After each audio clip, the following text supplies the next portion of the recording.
Sahra borlar, bitta o'g'li ikkita quyonni uradi. Agar kantinga keladigan bo'lsa, sababi birinchisidan Farruh Rustamjon akam, aka dinozavrni ham sahrlarni davolagan vrach. Necha yil bo'ldi qandli diabetni davolayotganingizga? 32 yil bo'ldi. 32 yillik vrach Alimov Rustamjon aka.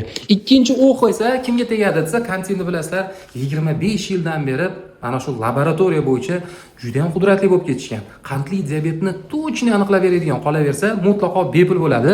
Ustozni oldiga kelasizlar, laboratoriyasi ham chempion bo'ladi. Ustoz, qarang, siz oldingizga nechidan nechaga kelsa bo'ladi?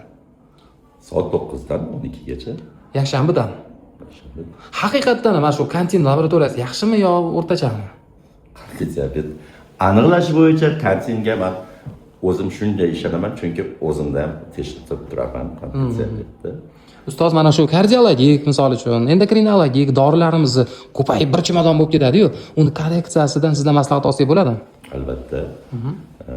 Qandli diabetda agar uzoq davom etgan bo'lsa, ortiqcha vazn bilan aniqlangan bo'lsa, keyin qandli diabet bilan birgalikda semizlik bo'lsa, arterial qon bosimi baland bo'ladigan bo'lsa, lipid spektrlarni tekshirib, qandli qonda qand, keyin glikogenlangan gemoglobin bilan birga tekshirsa, juda aniq.